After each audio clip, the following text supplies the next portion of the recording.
ती गोष्ट आहे डॉक्टर बाबासाहेब आंबेडकरांच्या संविधानाचं विटंबना होते परभणी येथे आणि आमचे समाज बांधव न्याय मागायला जातात, त्यांना अटक होते, त्यांना अमानुष मारहाण होते, इतकी मारहाण होते की सूर्यवंशी सारखा आमचा भाऊ त्या मारहाणीमध्ये मारला जातो।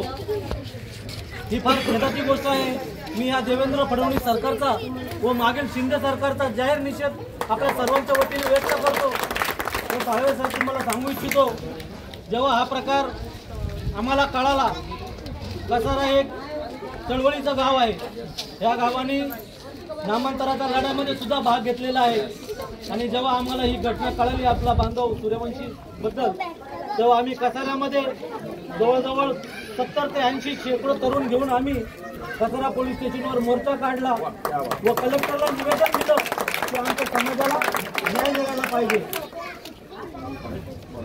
तर या जातीवादी सरकारचा आणि ज्या पोलिसांनी मारलं, त्यांना अमानुष मारहाण केली, त्या पोलिसांचा आम्ही आपला जाहीर निषेध करतो, धिक्कार करतो व आपल्या सर्व इथं जमलेल्या समाज बांधवांना एक आवाहन करतो, जे आपले बांधव मुंबईपर्यंत चालले आहेत, आज त्या आया बहिणी त्यांच्याकडे बघितलं तर माझ्या आई वयाच्या आहेत, 50-60 वर्षाच्या आहेत, त्या इतक्या लांबून चालत आहेत।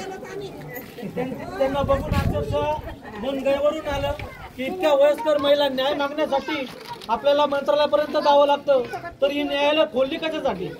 हे न्यायालय मोडून टाका जर आम्हाला न्याय जर मिळत नसेल तर बंधूंना माझं एकच सांगणं आहे, जे आपले बांधव निघाले आहेत यांना आपलं काही बळ देण्यासाठी आपण आपल्या परीने 50, 100, 200, 500 काय जे देता येतील त्यांनी या पेटीमध्ये टाकून त्यांचा ताकद वाढवली पाहिजे, त्यांचा हौसला वाढवला पाहिजे। एवढं बोलून सांगतो। जय भीम।